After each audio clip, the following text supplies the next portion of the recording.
evening and welcome to Live Talk. The question of origins is one of the most fundamental to our human existence. Where did we come from? How did we get here? Did God create us or did we create God? This is the subject of our discussion today as we look at the theory of evolution, as well as the less talked about alternatives, creationism and intelligent design. Are these viable alternatives or does evolution give us the whole truth? Well, joining me in the studio this week are Dr. Denis Alexander, a theistic evolutionist from Cambridge University, who is also the editor of the journal Science and Christian Belief. We have Andy McIntosh, a scientist and advocate of intelligent design, who is a professor at Leeds University. And Paul Taylor, a former science teacher who is now with Answers in Genesis, a leading creationist organisation. And here's an empty chair. It was reserved for a leading authority on evolution, Steve Jones, Professor of Genetics at University College London. He accepted our invitation to take part in the programme. However, he declined to join a studio discussion with creationists and scientists from Intelligent Design. So we filmed his contribution to the programme and began by asking why he preferred not to join us here in the studio. This is the reason he gave. I think it's the nature of a discussion. The point of having a discussion is that there's a possibility of compromise. But I don't think there is a possibility of compromise here between evolution and, let's say, creationism. It's a bit like me asserting as a scientist that 2 and 2 is 4, being on a panel where somebody insists that 2 and 2 is 6, and coming to a compromise that 2 and 2 is 5. But 2 and 2 isn't 5, 2 and 2 is 4. Evolution is true, creationism isn't. I see no point in giving creationists any kind of status by debating with them directly. Well, Andy, what's your thoughts on what you've heard Steve just say? Well, I don't think he's right at all. I think you've got to have a level playing field. You've got to allow people from different philosophical backgrounds to actually discuss the issue. He clearly is from a philosophy of, well, he says he's an agnostic, but it's essentially atheistic humanism, which is governing his approach to science. And I obviously quite openly come from a creationist position, and I'm quite happy to discuss things with those who have different views. The science is not affected at all. The evidence is not affected by the spotlights that you put on them, and he should not be afraid to have the spotlights of those who differ with him put on the view that he takes. If he's right, he ought to be here. Well, I think before we go any further, it's good to define what exactly we mean by terms such as evolution, intelligent design and creationism. Paul, what does creationism really mean? Creationism is to do with a belief in the Bible.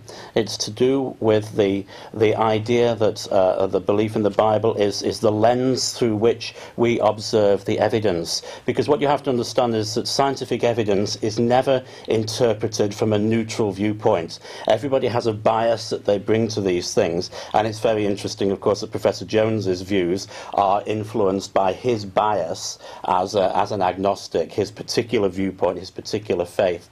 Creationism is more honest in that it is upfront as to what the presupposition is that we believe in. And what is it that essentially creationists do believe in?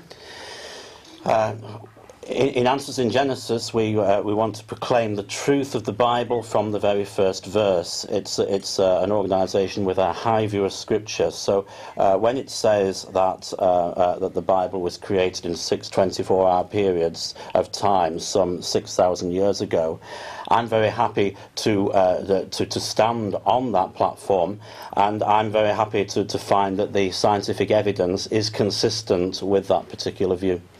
And Andy, explain for us, if you will, intelligent design. Well, look, I got with me a feather. This feather shows remarkable design. I don't know whether the viewers know much about feathers, but you've got a rachis, you've got barbs coming off, and you can't see it until you put it under a microscope, but you've got barbules which are ridged one side and have hooks on the other. This, yes, is keratin, which is the same material as scales on reptiles, but to suggest that the scale of a reptile changed to the keratin of a feather with its remarkable design structure, which is seen under the microscope, to my mind is scientifically preposterous. And that is an example, in my view, of intelligent design. So do you believe in creation then?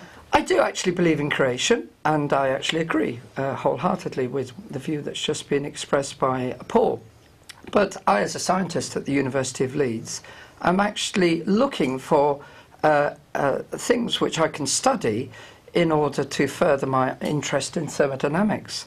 Each one of these things is of great interest to me as a scientist, and I want to explore that which is already there and understand it in greater detail from a design perspective. That's intelligent design. So you happen to believe in what Paul said, but it's not actually necessary for people who say they believe in intelligent design. I don't take my Bible into a classroom. So it's possible to believe in intelligent design without believing necessarily in creation. I have many students from Hindu backgrounds. I don't mind where they come from. It doesn't matter to me at all. I say, let's look at the facts. Let's look at the evidence. Okay, thanks for that. Denis, let's talk about evolution. What exactly do we mean when we say the theory of evolution? Well, we're talking about a description of a process there, which I think Steve Jones actually gave quite a nice definition, which was the inheritance with modification, the kind of sense that everything has come from one source, which is what we see, of course, in the genetic code. And it just simply means that by a process, and I'm a Christian, so I certainly believe in creation like the other people on the panel here, but I would simply see evolution as something, a process which God has worked through down the ages in order to bring all living things into being.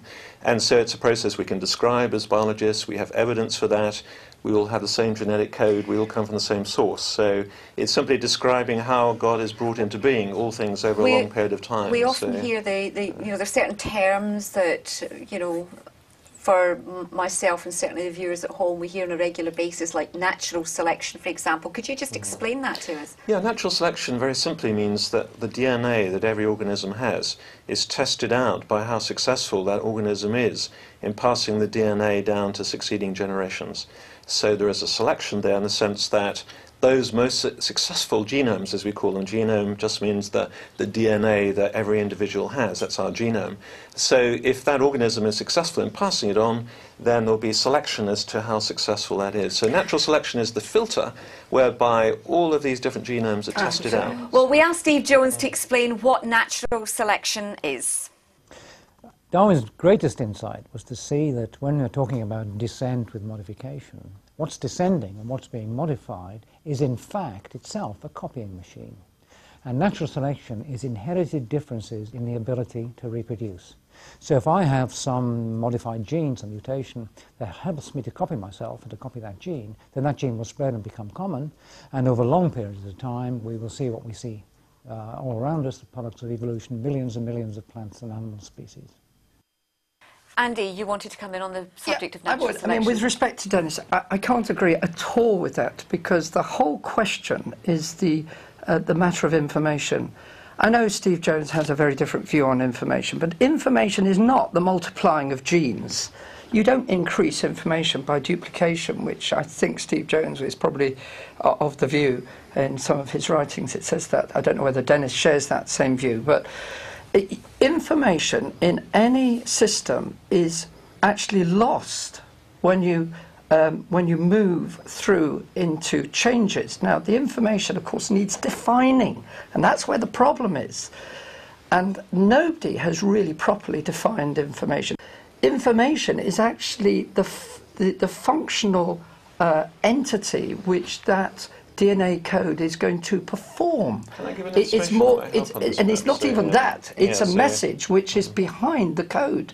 Now, what I'm saying is that that is never more than what it was to begin with. You don't increase that with time. Okay. So it's not a matter of time. I'll tell you something really fascinating, because this comes out of what we call genomics in biology, which is the sequencing of all the DNA from different organisms. We now actually have the sequence from more than 200 organisms.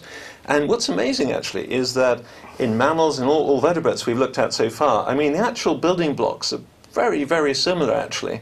You know, all the genes that we have, and we work actually on the mice, and they have genes which are very similar to our own.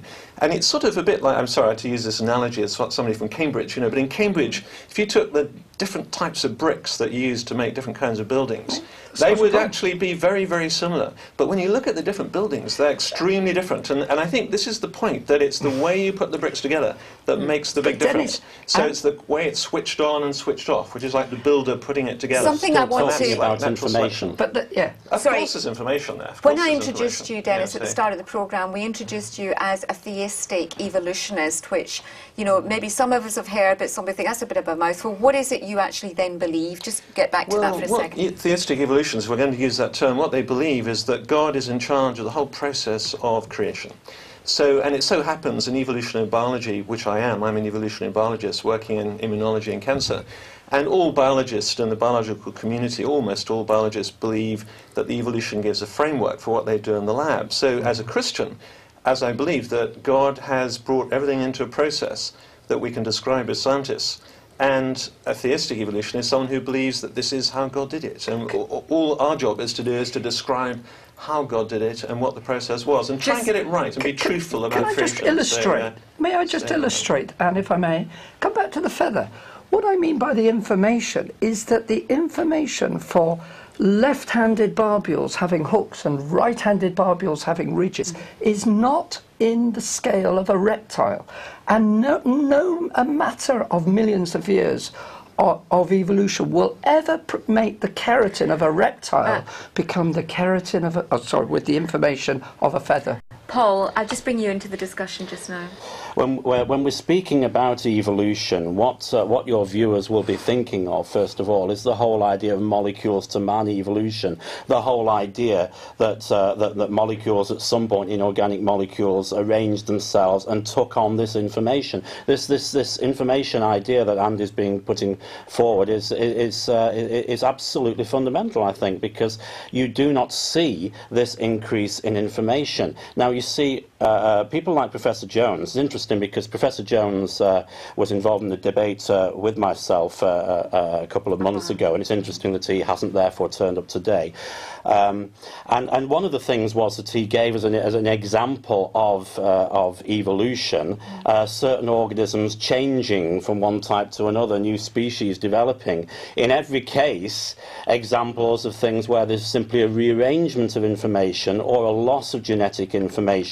Now, he claims that, of course, he can show that there is increased information, but he can only do that by going back to his own presupposition, which is that that information is increased. He cannot point to a laboratory experiment where anything has actually taken place for that information to increase. He is, in other words, interpreting the information according to his belief system, and it's the belief system that's fundamental. Lots of information going from chimpanzees to humans, and this is quite interesting, actually. So we now know there are about 1,000 genes that are involved in smell, just amongst mammals.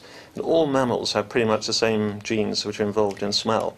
Now, it so happens that in our genomes, in our DNA, most of them are switched off. So we have far less in action than a mouse does or a primate like a chimpanzee does. So actually, there you've got switching off. We're still got them in our DNA, they're still there, but they're switched off because they're not needed. So actually, there's a kind of loss of information when you go from chimpanzees to humans. We will come back to that in just a second, but I want to ask... believe that we evolved from chimps, actually. We'll be coming on to that a little bit later on in the programme. Andy, I want to ask you, you're a scientist who is a supporter of intelligent design and creationism. Is that normal? Is that kind of the norm for most people who are supporters of intelligent design to be creationists? Many of them are. Not necessarily all of them will be of the same view as regards origins. Some will believe in a very old universe, some will believe in an old Earth even, but many of them will be creationists. And I'm quite happy to talk about science with them, as indeed I'm very happy to have talked with Professor Jones. Well, we asked Steve Jones what he thought about intelligent design, and he said, and I quote, "I don't think intelligent design is a science, it's simply a front organisation for creationism." So if we can just kind of discuss that for a bit, Andy, I'm sure you've got a comment there. He's bound to say that, isn't he? I mean, because obviously he's coming from a view of philosophical humanism. He basically has a religious point of view. He won't admit it, because that would be opening a crack in his thinking. Professor Dawkins is exactly the same view. Yes. But that really just shows the philosophy they're coming from. All I'm saying is, let's put the evidence on the table and let the evidence, like this tremendous feather, speak for itself. Put that in front of people who are not biased and tell them, how did that come about? I want to know. Well, this is why, this is the reason for the programme. Let me tell you something else. Let me tell you something else. We are going to design here. I'm going to have to leave it just now, just for just a second, because you've heard the four basic positions. But which one is the most probable? Join us in part 2 as we look at the all-important question of the evidence. See you then.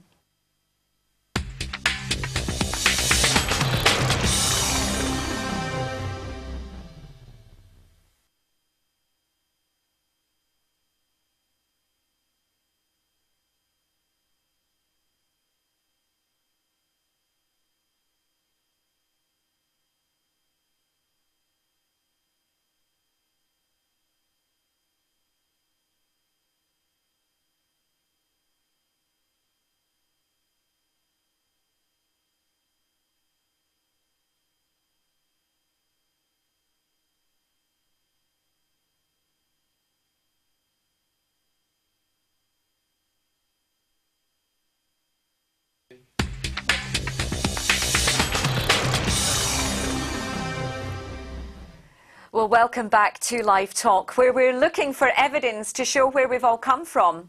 Was it creation, as in the Bible, or intelligent design, or evolution? Our panel all have different views, but are equally passionate about what they believe. But what does the evidence show? Denis, Alexander, what would you say was the best evidence that we have for evolution? Well, I think the best evidence is if you look in our own bodies and you look in every cell and you find in every cell of our bodies DNA, and we're all like walking museums. We're all carrying around the genes of our ancestors. And that's the amazing thing. Whatever genes you look at, and that's DNA, gene just means a little bit of DNA of a sequence. So you look in worms, you look in cockroaches, you look in bacteria, yeast, anything, wherever you go, you see the same kind of genes doing the same kind of jobs.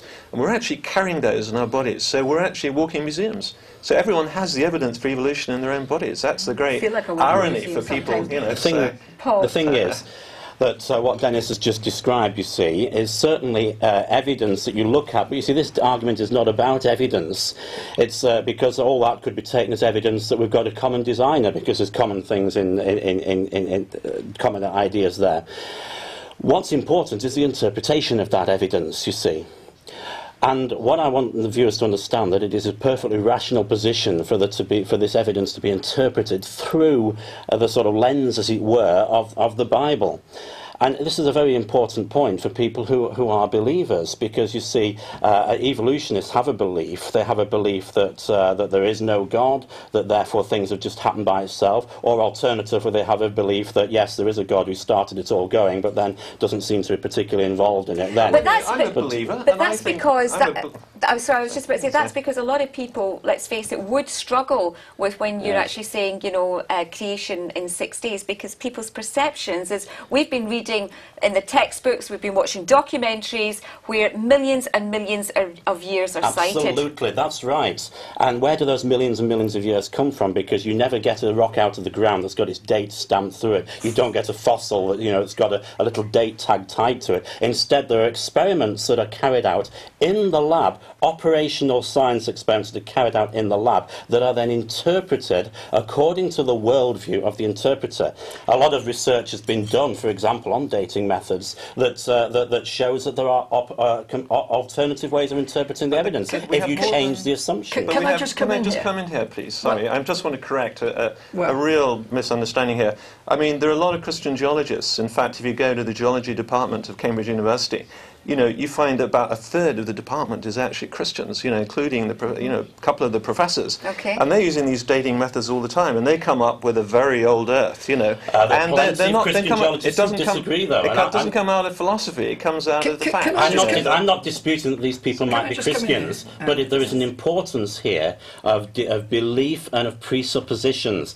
You could find plenty of geologists who would take a young Earth position who would say that the evidence is different. For example, we've talked about the fossil records, the fossils that are produced.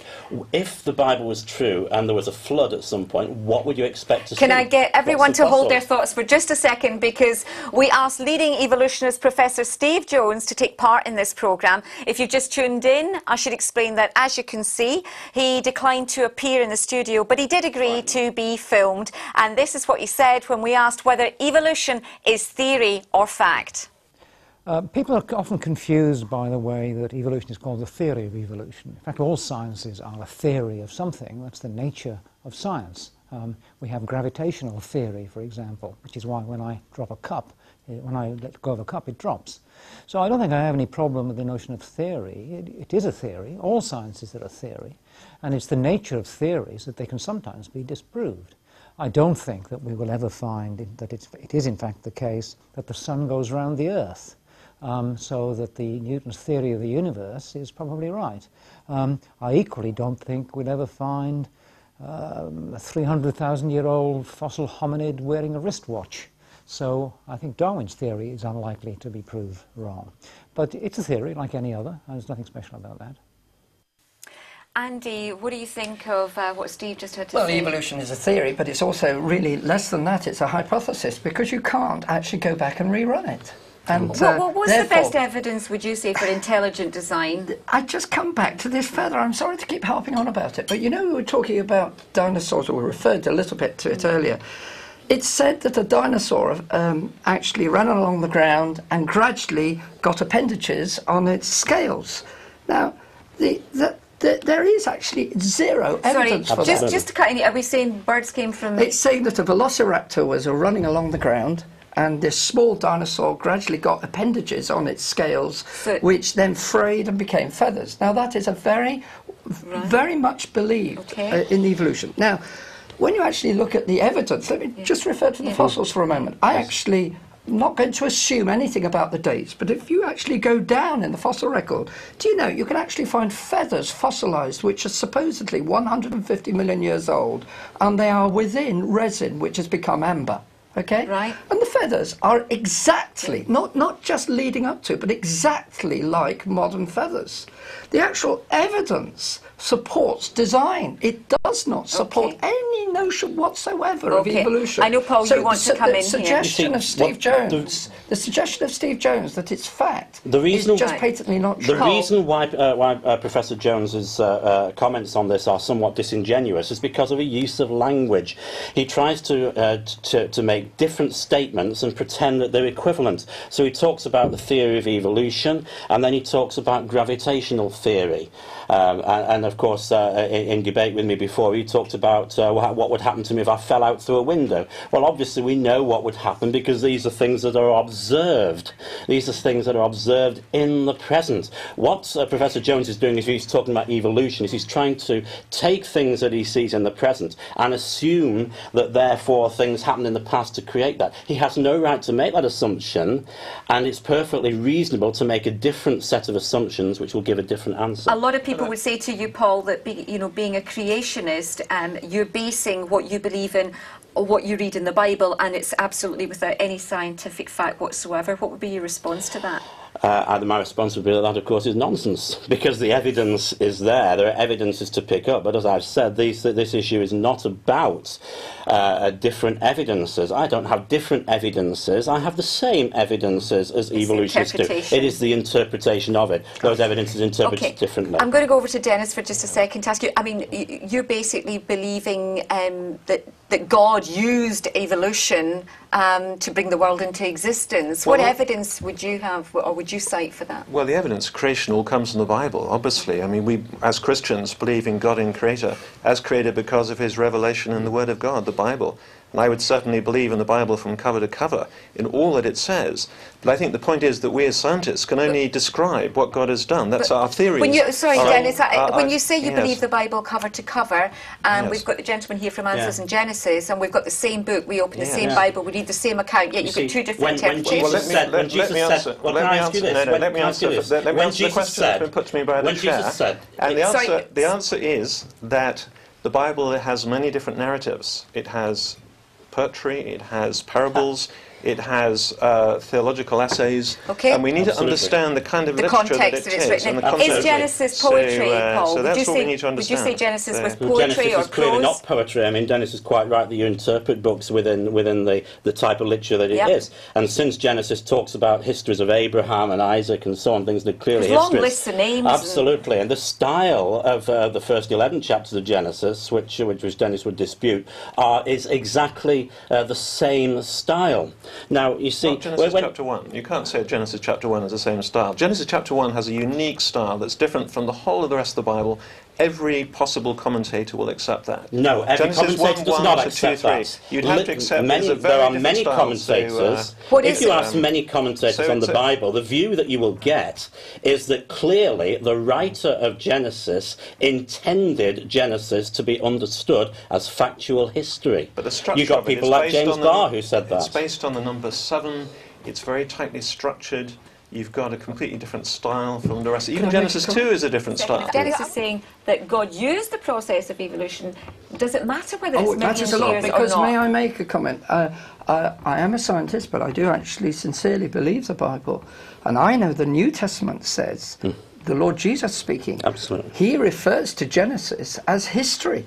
So if I've got some doubt that Genesis 1 is not history, then I am not led to actually take account of the words of Christ, who says, as in the beginning God made them male and female. It's history and not science. That's the key point. So Genesis 1 is not a scientific textbook that you can read off as if it had the same sort of language. So, well, that's exactly the point. I'm going to stop us all here for a second, gentlemen. The subject of chimps came up earlier on. Yeah, I'd like to comment on that. Well, we are going to. Now, most of us know that scientists often point out to the similarities between men and chimps to prove the theory of evolution, and as a result many people believe we are descended from monkeys. So when we ask Steve Jones how different are men from chimps and how different their DNAs, his answer might surprise you. The question of how different men and chimps are has two kinds of answer, really. There's a biological answer and there's an interesting answer. The biological answer is that we're not particularly different. I think most people know that we share about 98% of our DNA. There's certainly differences there. For example, if we look at the human line, for reasons we simply don't understand, we seem to have gained quite a lot of genetic information, at least DNA, since our split with our ancestor with chimpanzees. There are various deletions, dropouts in the human genome and the chimp genome, which aren't the same. So really, if we look at humans and chimps as just two species, like dogs and cats, we're two somewhat different species, but very similar. But that's the boring answer. The interesting answer is, of course, that humans and chimps are entirely different. We're totally different every way. We have a sense of the future. We have a history. We have a sense of conscience. We have the ability to design things intelligently. We can do everything that chimps can't do. Most of all, of course, we can speak. So in all the interesting ways, we're completely different from chimps. But when it comes to boring old biology, we're almost the same. What's your take on this, Denis? Are we descended from chimps? I mean, does biology well, we're give not evidence descended of from that? chimps. Let's get that straight. Okay. We have a common ancestor, clearly. And we know we have a common ancestor because it's written into the language of our genes. The language of our genes tells us that we're very similar to chimps, but we've also got little fossils in there which are actually inserted by viruses way back in the history of our evolution. And they're like little visiting cards that have been left by a virus several million years ago. And they're just sequences of DNA that we have. They're like little signatures. They don't actually do very much. They're just carried along in our genes. And they actually say, look, that's exactly the same as you've got in an orangutan or a gibbon, and you've got these little signatures, and they've come all the way down. And so this is absolutely, this is clear proof of our I'm going to give everybody an So, opportunity in just a second, but we asked the same question to Professor Steve Jones. Are we descended from chimps? People often ask, are we descended from chimps? No, we're not descended from chimps. Chimps and us descend, each of us, from a shared ancestor who lived about 6 million years ago. Chimps, monkeys and us descended from an older shared ancestor about 15 million years ago. And we can go all the way back to jellyfish and us, who descended from a shared ancestor hundreds of millions of years ago. So evolution isn't a straight line, it's like a bush. So if we're not descended from chimps, why is it that in children's books you often find drawings of a chimp with knuckles on the ground and then gradually straightening up until it's erect and becomes a man? Yeah. Well, I think perhaps the most familiar image in human evolution is that of, it's usually in a cartoon, and what happens, you start off with something slouched forwards on four legs, and then it slowly stands up and finally looks intelligent, and usually the last frame in the cartoon is the current Prime Minister going back to being a chimp again. But that's really quite misleading. It isn't like that. It's not like an escalator with some inevitable direction. We and chimps, we did not descend from chimps, and chimps descend from monkeys. Instead, we descended from a common shared ancestor with chimps. We and chimps descended from a common shared ancestor with monkeys, and so on. Now, Paul, Steve Jones is clearly very dogmatic about this. Is the evidence for evolution really that apparent? Well, absolutely not. The evidence for evolution, whenever you look around any sort of museum of natural history, the evidence for evolution is only what's written on the labels on the cases. When you look inside, you simply have the various artifacts. It is simply the interpretation of it.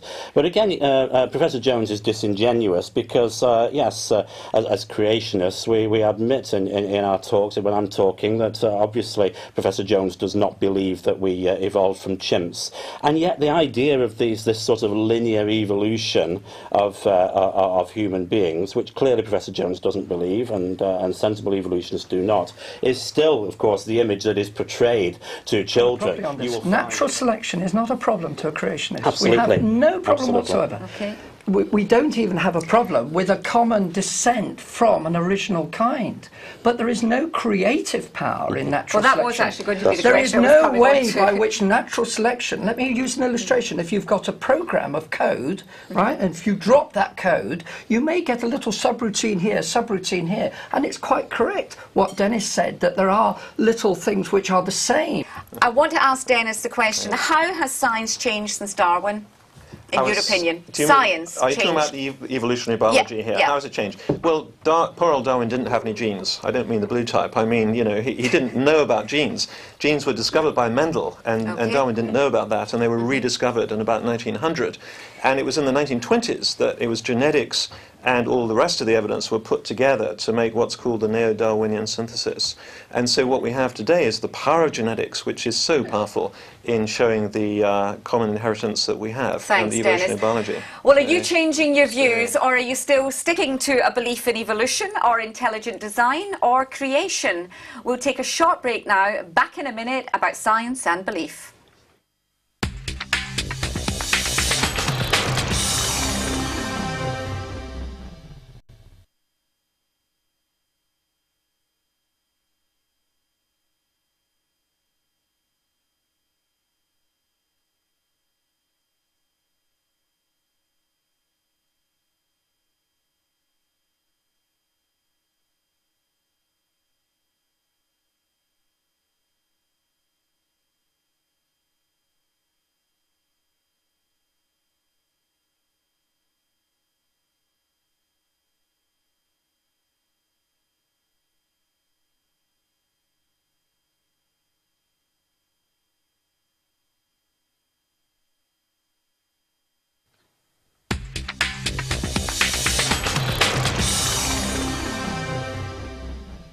Welcome back to Live Talk, where our expert panel are talking evolution, intelligent design and creationism.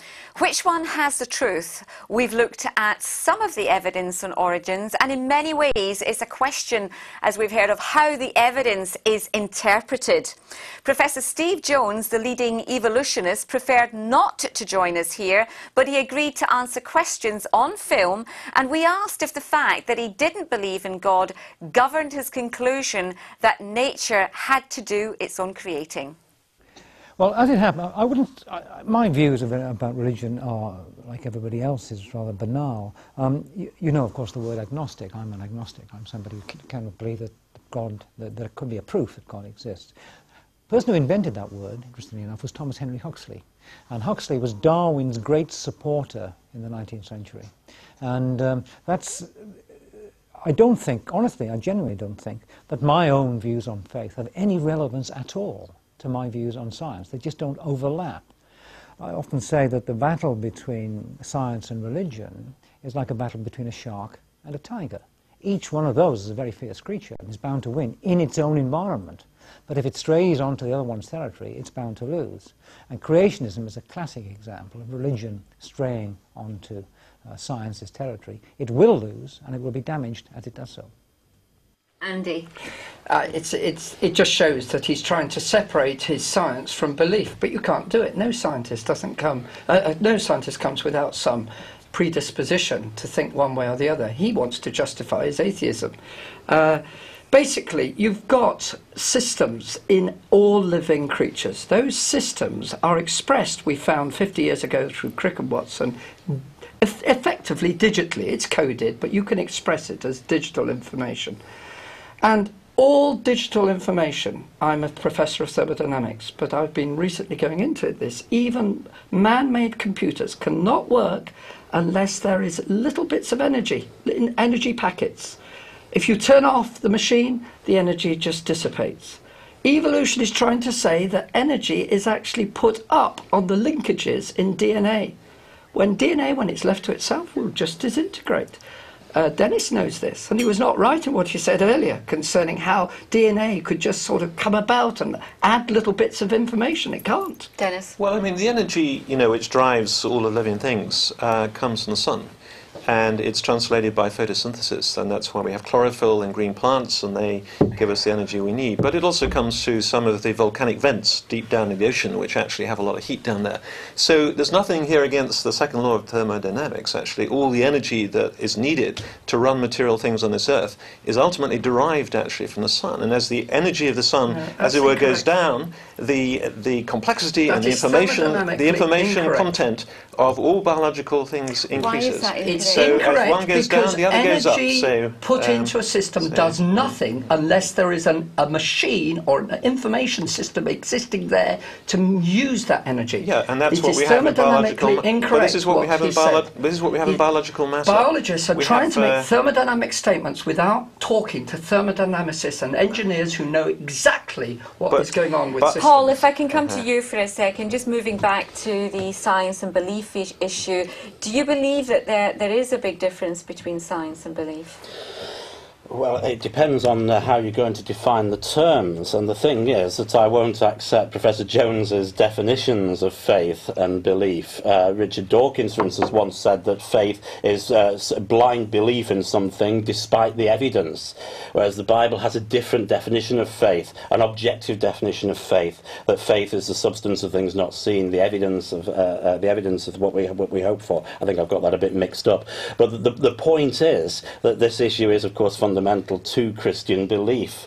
For example, a Christian who believes in evolution therefore has to explain why it is therefore that they think Jesus lied when he said that Adam and Eve were created at the beginning. They have to explain why it is that when you've got verses that talk about as in Adam all die, so in Christ all should be made alive, this equivalence between Adam and Jesus, why that's the case. If Adam was just a myth, then maybe the verse should be reinterpreted to say as in a myth all die, so Christ should be made alive. The theology is important. You see, Denis has come out with several statements talking about things being millions of years old, of which, of course, he wasn't there to see that at the time. He's actually just talking about his assumptions, presuppositions that those were there in the past. But if you've got millions of years of death and disease and suffering happening before Adam, then the Bible is wrong, because the Bible says that death and disease and suffering came into the world as a result of Adam's sin, which is what Jesus came into the world to undo. It's fundamental to the Christian faith. Can I come back on this? Is that possible? Yes, Denis. I think that this is a very basic question.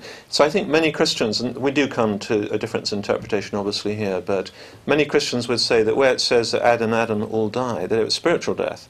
Because Adam was warned that on the day he would eat of the fruit, on the day, the Yom, he would actually surely die. Now, he didn't drop dead on that day. He went on and got married and had lots of children, you know. Well, I can explain the Hebrew so wait a phrase minute, for you. wait a minute. So spiritual death for a Christian is far more dangerous than physical death. And Revelation talks about the second death. That's the one we should really be frightened of.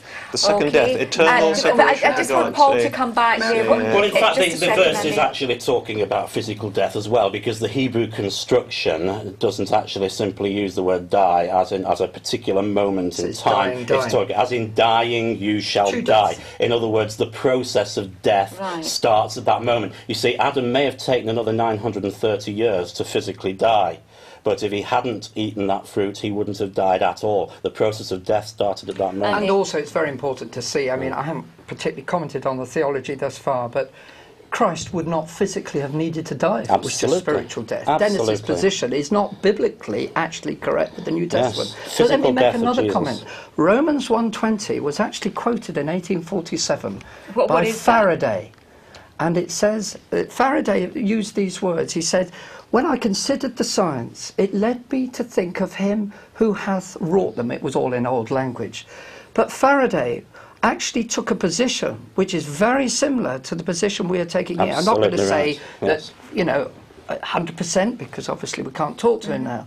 But we've got his writings. And he says, these things, these science, this investigation led me to think of him who hath wrought them. For it is said by an authority far above these things, that the invisible things of God, he's quoting Romans 20, the invisible things of God are clearly seen, being understood by the things that are made, even his eternal power and Godhead. In other words, Faraday believed that by examining the science, this feather typifies it to me, That would point in that direction. it was the things that he knew, not a gap idea, which is often being Actually, propounded by can I just intelligent correct the design. Let me history finish. here? We're gonna It was actually the so, things which he saw which led him to No, give fair glory enough. to God. Okay, Your Denis. history, well, just to correct the history here on Michael Faraday, because I do know quite a lot about the history of Michael Faraday.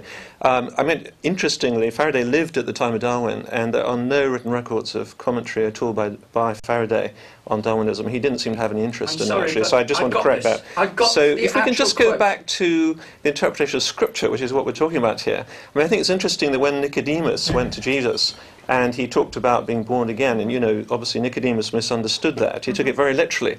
Do I have to be born again, go into my mother's womb? And Jesus said, no, it's a spiritual new birth. So I think that reflects what happens when we become a Christian. Okay, We don't get we- no, physical we- life. we do need to actually move get on. spiritual We- life. no, So, we need to move very on. We quick. also asked Steve Jones what the difference is between science and belief.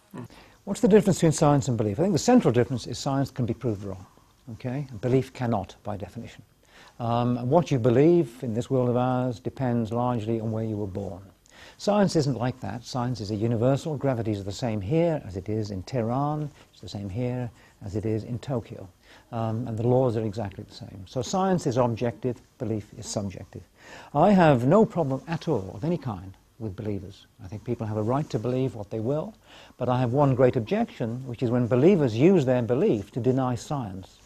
And the irony is that actually that doesn't really damage science very much or at all, but it does huge damage to belief. I think creationists are really profoundly anti-spiritual. They deny the strongest truth of religion, which is the wonder of the world around us. They want to make the world much simpler and much more boring than it really is. So that's why I'm a scientist and not a creationist. Denis, what do you think about what Professor Jones has just Well, said? it's one of the very few things where I actually disagree with Professor Jones. I've agreed with most of what he says, so I've actually disagree. And You the reason believe in God and evolution. Well, let's no, get this well, clear. also about objectivity in science, because I think as a Christian, there's huge amount of objective evidence, for example, for the resurrection of Jesus from the dead. I think that's a historical fact, which is the basis of my faith as a Christian. And I would treat that kind of evidence in exactly the same kind of way, all right, it's historical evidence, as I would evidence in the laboratory. So I don't think there's any difference in my faith as a scientist and faith, as it were, when I worship God on a Sunday morning. They both rest on objective Why evidence. do you think So, some people find it hard to accept evolution? I think it's hard to accept evolution because it's been propagated so much by people like Richard Dawkins, who've tried to associate it with atheism. So I don't blame any Christian for thinking, oh, somehow evolution is associated with atheism because of this great propaganda machine that's going on all the time. But actually, if you go back in history, Darwinism was first accepted by Christians and actually propounded by Christians in the 19th century. So it's that association that I think we've lost somehow. Okay. I'd just like to make a comment, if I may. Very briefly. Yeah, you see, he was right in one statement, Steve Jones, when he says using belief to deny science. He's doing just that. He's using his belief system to deny open science, which doesn't come with a prejudice. And I'm saying, go back to Faraday. That quote that I made, by the way, is there in the literature. I can show Denis where it is. It's in my grandfather's book on Faraday. That's the attitude we should have on science. We were talking just a moment ago about why people find it incredibly hard to accept evolution. We asked Steve Jones the same question. Some people do find it hard to accept evolution. And I can see that in 1859, which is when The Origin of Species was published, although the idea of evolution is actually much older than that, it was rather a startling idea. But it was a startling idea when Galileo pointed out that the Earth goes round the sun. People didn't like that very much, but it's true. That's the same with evolution. It's startling, but it's true.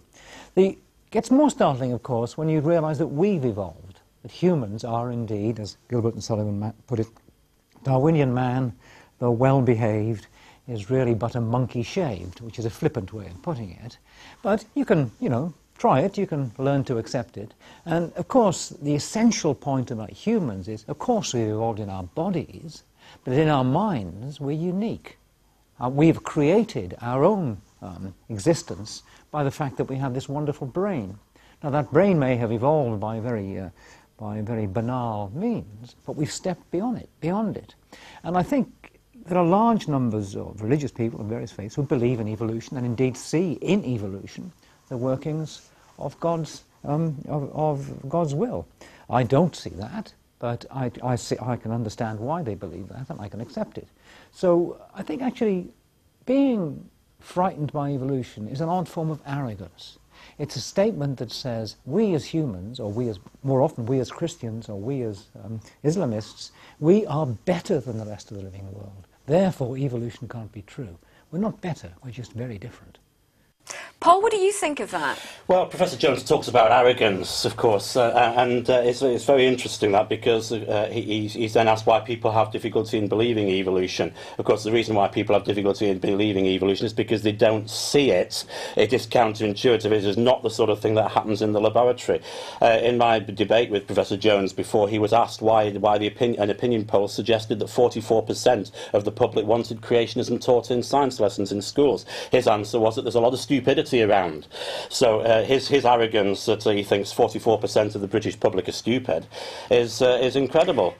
Andy, what are your thoughts there? Well, I think Professor Jones is actually burying his head in the sand. The rising number of academics in not just American but British universities, I know a good number, who would challenge his viewpoint and take a very much an intelligent design position. It's not just in science, I might add, it's in the philosophy of science as well.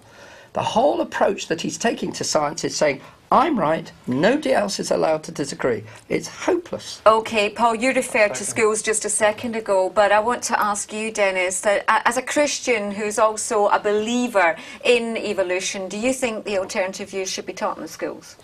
Well, I think all views should be discussed, and I think the important thing in the school context is where they should be taught.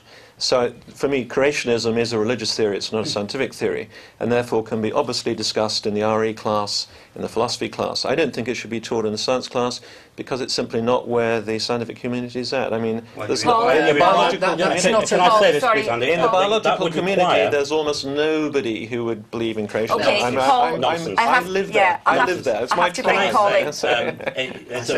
Denis's view would require a change in the national curriculum. Denis's view would require a change in the national curriculum. The national curriculum actually lays down in Attainment Target 1.1, Section C, that pupils must be taught the contexts within which science is done. And in point B it says that they must be taught scientific controversies, and actually states an example, Darwin's theory of evolution. This must be taught in science lessons. Otherwise, pupils are being taught that evolution is true when that is not factually correct. I want to talk about, in the light of recent debate in North America, about the fact that they're banning ideas contrary to evolution. We asked Steve Jones whether he would support such a censorship here in the UK. No, I don't think so. I mean, there's a great... Martin Luther King came out with a great line. The truth will make you free, and that's true. And we have truth on our side. We have fact on our side. We have the whole of biology, chemistry and physics on our side. Creationists have narrowness, ignorance and bigotry. I don't think we need to censor them. They do the job for themselves. What a comment! The person who said the truth will set you free was none other than the Lord Jesus Christ. Absolutely. Who Martin Luther And Martin Luther quoted. So he is obviously showing where the game is. Ignorance, yes. If you actually had a level playing field, and I disagree with Denis here, I mean, I respect what Denis is saying personally. I'm not against him personally, but his position is incorrect. Even Denis, even though you're saying that you're a believer, you must surely have the evidence on the table. We must allow our secondary school students, primary students even, but certainly university students must consider the feather and stop coming with a presupposition and say, did this feather come about by natural, mechanistic, humanistic thinking, or was it actually designed? I want that properly discussed in the science classroom, and I think that's a valid position to take. Thank you, Andy. The truth will set you free. Excellent. Denis? Well, I do think the truth will set you free, and I think our job as Christians obviously is to tell the truth. And that's why I don't think we should teach creationism in the science classroom, because if you go in the biological community, there is only one established theory which anybody accepts, which has been around for a good century now, and that is the biological evolutionary theory. And therefore we should not teach things that aren't true in the classroom. What Denis is saying is clearly not the case, and children need to be taught. I certainly wouldn't want evolution banned in schools. In fact, many schools where they are allowed to question these things teach evolution a good deal better. Why are you afraid of discussion in science classroom? For example, if pupils are being taught about, say, nuclear energy, the idea that you would teach pupils that nuclear energy is wrong or that nuclear energy is right and teach only that view would not be considered. You actually put it before the pupils and they discuss. As a science teacher, I used to hold discussions on this in a classroom so that pupils can start to come to their own views. They need to know the facts that Andy's pointed out. Pupils need to be taught it. And to say you can't teach it in the science classroom when there are so many scientific principles that need to be adopted is anti-scientific. Denis is completely out of order. Gentlemen, I'm afraid that's where we have to leave it for today. As you have seen, though the theory of evolution is often assumed to be true in the world of academia and the media, there are nevertheless dissenting voices in the academic and scientific community, and they would argue otherwise. Perhaps this will be fuel for scientific debate in years to come. It just remains for me to say thank you to all of my guests. Thank you. And thank you to you at home for watching. We hope you'll join us again soon for more Live Talk.